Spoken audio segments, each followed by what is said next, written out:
Информационное поле похоже на кривые зеркала. При огромных изменениях в сфере здравоохранения все равно из-за ситуации с ковидом у жителей возникает ощущение, что все плохо, заявил Александр Бричалов на прошлой неделе. Ну, вы поняли.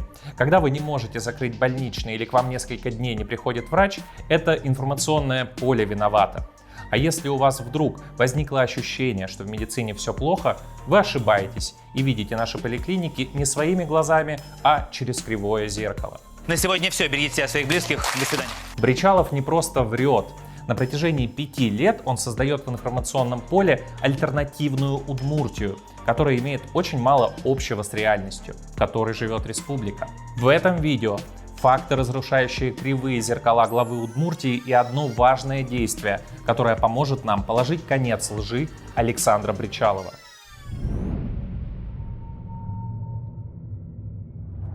Привет, это Иван Елисеев, и мы с командой не случайно обратили внимание на фразу Бричалова про кривые зеркала, которую он произнес на совещании правительства. На этом же аппаратном совещании он поручил увеличить число бригад скорой помощи в республике. В кривом зеркале мы видим решительного лидера, который одним своим поручением вытаскивает Удмуртию из ковидной агонии. Но стоит нам взглянуть на реальность, как мы видим, что именно при оптимизаторе Бричалове количество выездов скорой в республике сократилось на 30 тысяч. Хорошо пою? И такие кривые зеркала не только в здравоохранении, про которые мы сняли уже не один фильм. Мы изучили ежегодный доклад Александра Бричалова о положении в республике и нашли их почти в каждом разделе. В самом начале доклада Бричалов объявил 2022 годом образования. Делаем элементарную вещь. Открываем бюджет республики на этот год и предвкушаем золотые горы, которые свалятся на удмуртские школы и техникумы. Реальность: на эту отрасль заложена почти на 5 миллиардов меньше, чем в 2021.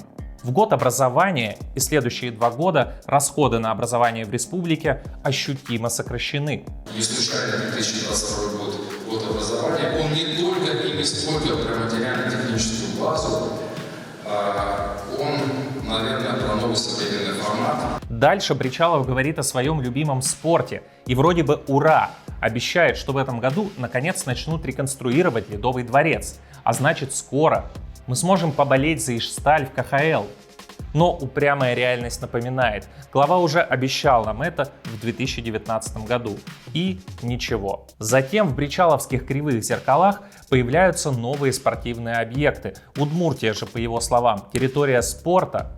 Только вот в реальности эта территория все время уменьшается. Забирать стадионы под застройку – это какой-то тренд бричаловской Удмуртии. В августе мы помогли жителям отбить территорию стадиона «Зенит». Жители культбазы продолжают борьбу за стадион «Редуктор», а недавно под жилую застройку отдали уникальный полигон для стендовой стрельбы. Кажется, единственное, что Бричалов сделал для массового спорта в Удмуртии, это превратил Ижевск в одну большую лыжную трассу. Ижевск, ты вечно молод, Ижевск, ты лучший город земли. Моя любимая часть доклада. Бричалов говорит, что в наступившем году в Удмуртии продолжит ремонт непроезжих участков дорог. Тех самых участков, которые он обещал отремонтировать в 2017 году. А потом еще в 2020 году. И это уже не кривое зеркало Льюиса Кэрролла, это кривое зеркало Евгения Петросяна. Ну, правда, ему вот самому не смешно по 100 раз обещать одно и то же. Пенсию увеличить 2 раза, зарплаты в 3 раза, год в 4 раза, налоги в 5 раз. В экономическом разделе своего доклада Бричалов рассказывает об инвестиционном потенциале Удмуртии, миллиардах рублей, которые будут привлечены, и тысячах рабочих мест, которые будут созданы. Мы уже знаем, с кем имеем дело, поэтому проверяем. Открываем поисковик и находим там свежие исследования рейтингового агентства «Эксперт» об инвестиционной привлекательности регионов страны. Аналитики проанализировали данные Росстата, ЦБ, Федерального казначейства, МВД и Минфина и поместили Удмуртию в группу аутсайдеров с низким уровнем инвестиционной привлекательности. 5 лет вранья с хэштегом «Инвестирую в Удмуртию», но мы по-прежнему на одном уровне с Республикой Тыва и Еврейской автономной областью. В Удмуртии? В Удмуртии, да, мы откроем завод по производству, Сухариков. И знаете, как он будет называться? угадайте как раз, Киркорки. Да. Экспортный потенциал – еще одна любимая пластинка главы. Бричалов говорит об историческом максимуме в несырьевом экспорте, сумма которого превысила 400 миллионов долларов. Проверяем. Журналист Стас Завойских приводит данные Российского экспортного центра. Это государственный институт, который отвечает за несырьевой экспорт в России, так что данные вполне официальные. Цитируем. Доля Удмуртии в экспорте всех регионов России 0,13. Это 57 место в стране и 10 из 14 в Поволжье.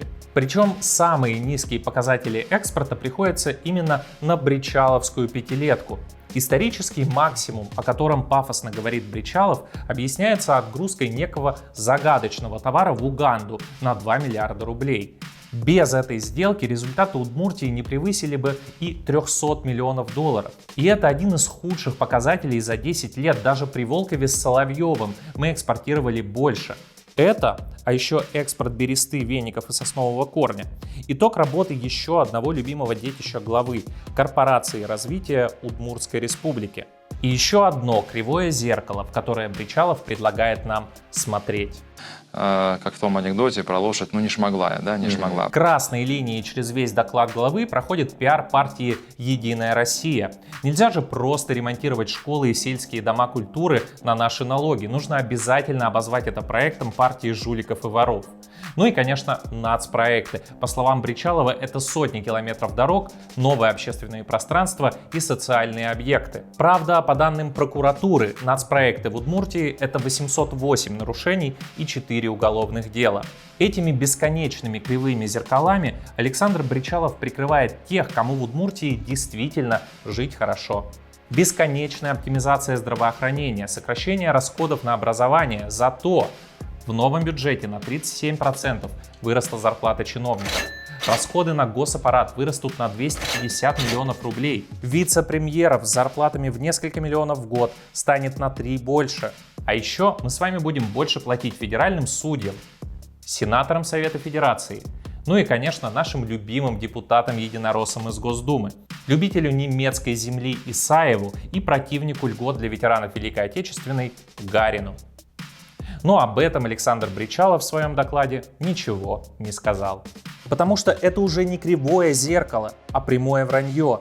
В 2018-м он обещал начать с себя и сократить расходы на свой аппарат на 30%. По факту они выросли на 700 миллионов и ни разу не снижались за эти годы. А так называемые общегосударственные расходы с 2017 года выросли почти на 1,5 миллиарда рублей. На себе не экономят.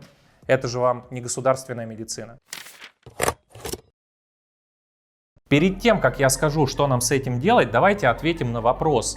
Зачем Александр Бричалов построил это королевство кривых зеркал из фейков и лжи?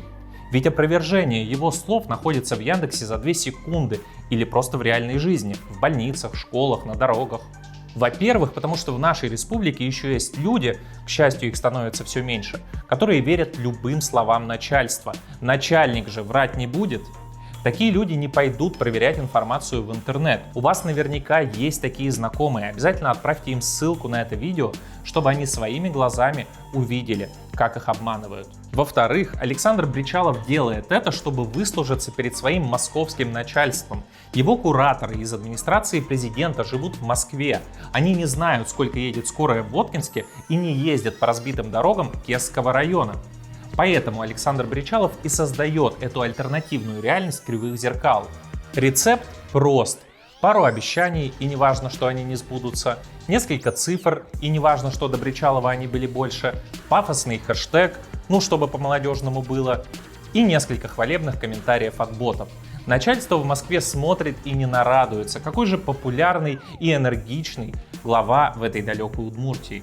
Правда, после нескольких обманов начальства и федеральных скандалов в Бричалове начали сомневаться и его московские кураторы. Сейчас позиции ставленника очень шаткие, его регулярно называют в числе глав регионов, стоящих на вылет. В сентябре этого года в Удмуртии пройдут новые выборы главы. И прямо сейчас, в феврале-марте, в администрации президента решают, выдвигать ли Бричалова на второй срок или нет. Я считаю, что такие решения не должны приниматься за закрытыми дверями. И мы с вами должны сказать свое слово. Нам с вами нужен глава Удмуртии, который уничтожил ее здравоохранение. Глава, который распродал последнее ценное, что оставалось в республике. Глава, ни одному слову которого невозможно верить. Я уверен, что нет. И уверен, что тех, кто думает так же, большинство.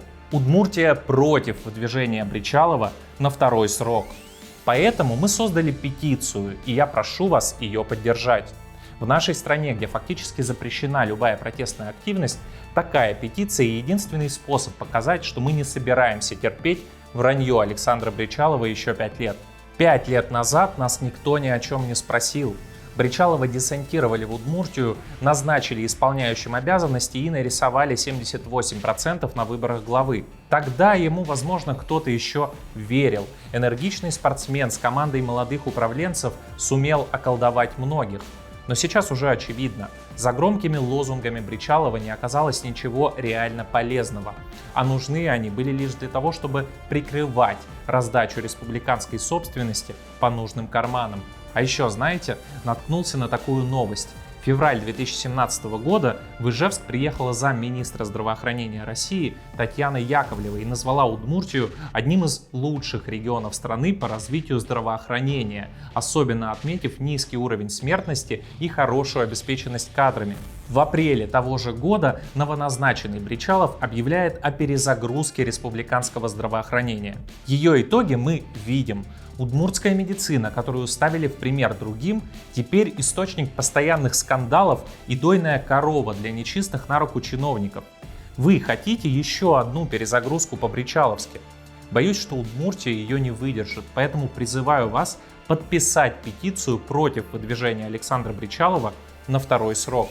Подпишите сами и разошлите ее всем знакомым, во все чаты. Разместите ролик и ссылку на петицию в своих социальных сетях, чтобы жители республики выразили свою позицию.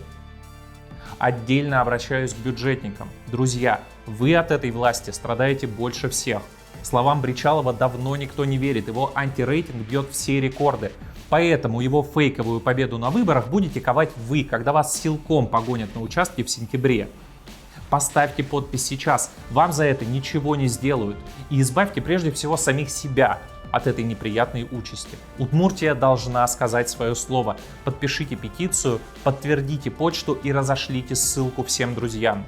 Это Иван Елисеев, Удмуртия против коррупции. Подпишитесь, если вы тоже против.